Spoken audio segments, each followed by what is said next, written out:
जेव्हा आपण camera open करतो, कॅमेरा ओपन केल्यानंतर व्हिडिओमध्ये गेलो किंवा फोटोमध्ये गेलो तर 3x 1x आणि 0x म्हणजे तो 0.6x कधीच फोटो काढायचे नसतात. जनरली एक्समध्ये फोटो काढले 1मध्ये की ते इमेज पण प्रॉपर येते आणि फोटो पण आपली इमेज दिसायला क्लिअर दिसते.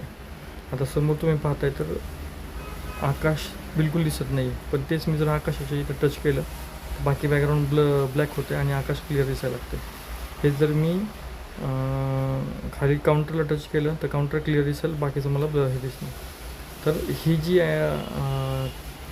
आयडिया आहे की फोटो काढताना कधी पण तुम्ही इमेजला सेंटरला ठेवायचं. जसं की लॅपटॉप बरोबर आता सेंटरला आहे, त्याला मी क्लिक केलं त्यालाच तो कॅप्चर करणार, किंवा खाली जर कुठल्या ॲटमला क्लिक केलं तर त्यालाच फॉरवर्ड क्लिक करणार, तो ॲटममध्ये ठेवायचा आणि मग फोटो काढायचा.